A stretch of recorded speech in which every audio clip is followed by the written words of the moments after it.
সুপ্রভাত বন্ধুগণ, আমি আজকে আমার ছাদ বাগানে একটা ভিডিও নিয়ে আপনাদের সামনে উপস্থিত হলাম। ভিডিওটা হলো কিভাবে আমি আমার ছাদ বাগানে যে জলপদ্ম আছে অথবা ওয়াটার লিলি আছে এগুলোর পরিচর্যা কীভাবে করি এবং কী খাবার দিই।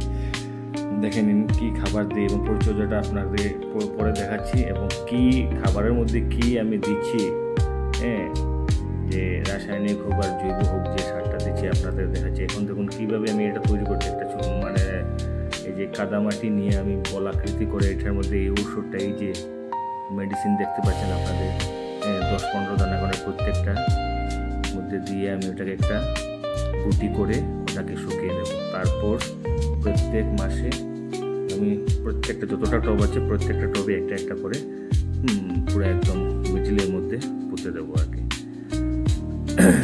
দেখুন আমি মানে কীভাবে এটা তৈরি করছি।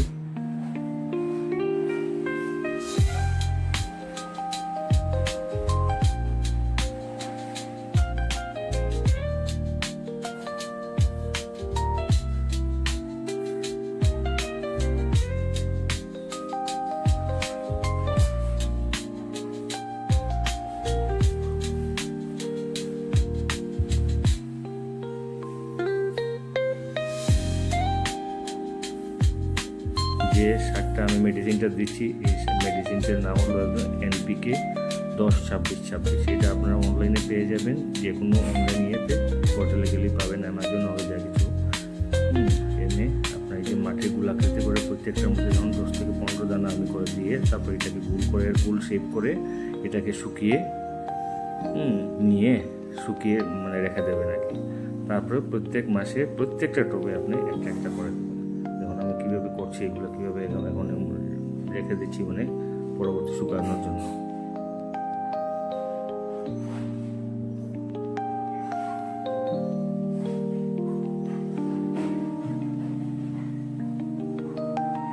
আরেকটা জিনিস, আপনার প্রত্যেক মাসে কিন্তু 15 দিনে আপনার প্রত্যেকটা টব কিন্তু আপনার পরিষ্কার করে নেবেন। কারণ টবের মধ্যে যদি আপনার আগাছা টাগাছা থাকে, মানে পাতা পচে যায়, এগুলো থাকলে কিন্তু আপনার মানে ফুল টুল আপনি ঠিক মতো পাবেন না, নষ্ট হয়ে যাবে, ফাঙ্গাস আক্রমণ করবে। তাই প্রত্যেক মাসে অথবা 15 দিনে আপনি একবার প্রত্যেকটা টবটা ভালো করে পরিষ্কার করে নেবেন। তারপরে যেগুলো আপনাদের ফুল ফুটবে এগুলোর ডাঁটাগুলোও কেটে ফেলে দেবেন। তারপরে যেগুলো পাতা মরে যাবে এগুলো আপনারা কেটে ফেলে দেবেন।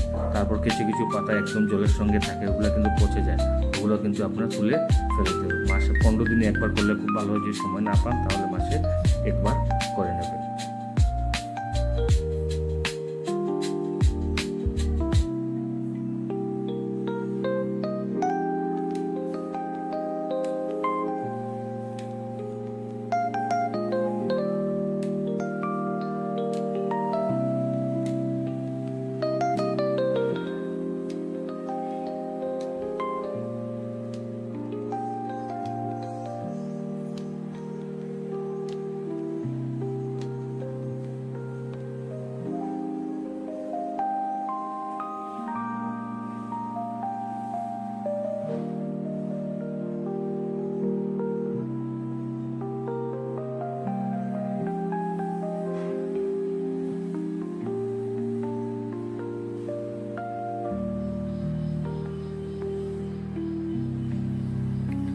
এখন আমার তৈরি করা NPK 10-26-26 দিয়ে যেগুলো আমি বল তৈরি করে রেখেছিলাম, আমি প্রত্যেকটা টবের মধ্যে একটা একটা করে পুঁতে দিচ্ছি।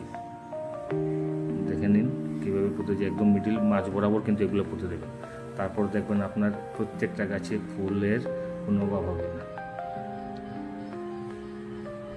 এই গাছ নাইলে এই গাছ প্রত্যেক সপ্তাহে দেখবেন আপনার প্রত্যেকটা গাছে ফুল ফুটে আছে, অসংখ্য কলি পাবেন, ফুলও পাবেন। কিন্তু পরিচর্যাটা আপনারা ভুলবেন না, পরিষ্কার রাখবেন। আর জল কিন্তু আপনার যখন জল শেষ হয় জল কিন্তু কম রাখবেন না। যখন জল শেষ হবে তখন আপনার পাইপ দিন আর যা দিয়ে জল যখন দেবেন একদম মানে ভরিয়ে উপচে পড়ে যায়, এভাবে জল দেবেন, ওভারলোড করে দেবেন।